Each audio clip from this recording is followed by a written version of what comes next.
Hi guys, we're back here in Yakima, Washington with Scott. How's it going, Scott? All right. Are you currently homeless right now? Yeah. How long have you been homeless?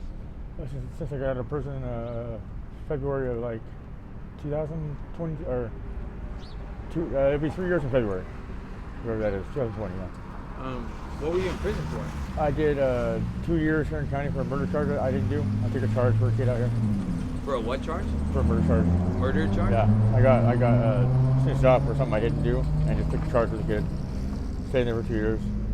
I ended up taking manslaughter for it. Lost everything, family and everything. What'd you end up getting convicted for? Manslaughter. Manslaughter? They offered me time served after the 2 years. After my speedy trial rights, I stood for like 2 years. Damn. Nice Yakima for you. And are you from Yakima? Yeah. How long have you been homeless? No, it was like 6 months before that happened bad, and I woke up with a detective saying over me. I wound up doing 2 years for that murder thing. Came out here, met my girlfriend, and been out here ever since trying to eat. Where are you from? Here. From Yakima, right? Yeah, that's what you said, but you said that you came out here from somewhere else or something? Well, no, it's just when everything went bad, like when... Oh, with the manslaughter charge? No, before that, and I was out here on the streets, and then 6 months after that happened, and then I was in there for 2 years, then I get out and everything. And how was it in prison, man? What kinds of things did you see in there? I spent most of the time up here in the county. Oh, and I went to Shelton. Then I went to Shelton, got released. How was it there? Like, what kinds of things did you see? Nothing. I mean, prison's not just a bunch of, mainly a bunch of guys that just made a fucking mistake or did something stupid, you know? Yeah. People tend to act right more in prison than they do out here. Really? Yeah. Wow, that's interesting. Most of the cats out here wouldn't last in prison how they act out here. Yeah. How was Shelton? It was all right. I mean, you get people still like the newbies first timers who haven't really let it hit yet or whatever. And you got the guys who have been to their mother station a few times. They already know what's going on, and they're already going through the drill. You can tell the difference. Would you attribute your childhood to what's happened, like for you going to Shelton and then homelessness? And maybe stuff? a little bit, but not the way you think of it. More in the opposite way. Like I had a really? sheltered childhood, the perfect upbringing or whatever. First quarter century of my life was on the baseball field. Didn't have to worry about nothing else or whatnot. So you had a good childhood, pretty much. That's good. But didn't really have a taste of reality. It happened, And what do you mean by that? What happened? Just anything. I mean, you're not prepared for, like, when you don't think you ever have to worry about anything, then all of a sudden there's reality. And after 30-some years of not having to worry about nothing, boom, it hits you. And how was it sitting in jail knowing that you're getting, like, charged for murder? Well, at first, I mean, I didn't know what was going on. I was kind of freaking out. Then I realized, they're just keeping me in here. They can't convict me of it. They're going to string it out till they give me time served on a manslaughter, which is what I told them to do for me, and that's what they did. So pretty much you pled guilty for manslaughter in that? Well, it costs over $1 million to take somebody to trial here. That's why they fuck you over here with your speedy trial rights. They violate you, so they can get you in there enough time to offer you a good deal for time served, so they don't have to pay for it. They got to pay $1 million for trial, then they send you to prison. Then you can appeal 3 or 4 times. There's another $1 million each time they got to pay for it. So, can I ask, like, what happened? The situation? Yeah, it was just some guy was assaulting a chick, and we went and stopped it, and it got out of hand. And he was being arrested for the assault and died of a heart attack while he was in handcuffs laying on the ground because he knew he was going to get arrested, so he swallowed like his 2 ounces of dope before the police got there. So the police wanted to take the focus off of them, letting him die laying on the ground. Yeah. So they pinned us with a felony murder charge, me and another kid, which the state of Washington's only 2 states that still have the felony murder. Yeah. Like if you commit a felony and somebody dies during the act of it or because of it, they can try it for murder.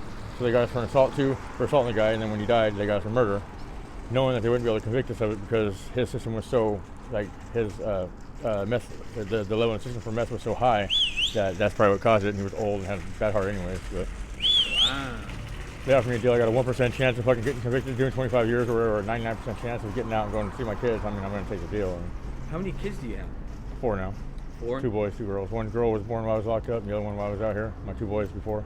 Do you get to see them? Not right now, but... Are you planning to see them? Yeah, it's a difficult situation. My mom doesn't like to think of reality as what it is. She's kind of sheltered her whole life and thinks it's all a joke out here. And does your mom have your kids? She has my boys. Your boys? She'll tell them if you show up, I'm going to put you in jail, and then she'll tell my kids, I told him to come over, but he must be too busy for like their birthdays and stuff like that. So I take it maybe, does your mom come out here and like check up on you, see how you're doing? No. Does any family or friends come out here and check up on you? How does that make you feel? yeah, bad at first, and I realized that's just how people are. So, and I got one person I'm supposed to take care of, and that's my girlfriend I have out here. So everybody else is just what it is, huh? I like to call them tools. Yeah. Might treat this screwdriver better than this hammer, but they're still tools. What message do you have for the youth about like homelessness and about drugs and stuff like that? If they find themselves in a shitty situation when they're 20, take it as a good thing. Thank God you're not 42 with 4 kids, bald, and peeing 5 times a night when you're out here, not having a future to look forward to after that. For sure, man. There's always a way to look at things in a positive light. What do you do to stay positive out here, bro? Drugs. Yeah. What kind of drugs do you Yeah, have? it's just the only way to make money out here. You got to have your little hustle going on, and What kind of drugs have you turned to? just you smoke meth out here. You got the pills. That's what it's all about here now. What do you consider like the most addicting out of all those pills, or out of all those drugs? The pills, by far. By far. Yeah. Do you have a plan like to stop eventually, like doing the substances? Or? Well, yeah, but days go into weeks and then months, and every day you got by the time you figure out how you're going to eat and sleep or whatever, that day's over, and then like I said, the days turn into weeks and weeks into months, and before you know it, a couple years go by, and time just goes by.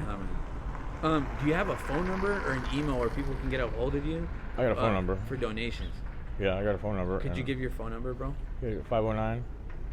509-901-9457. I believe it is. It's a new phone though.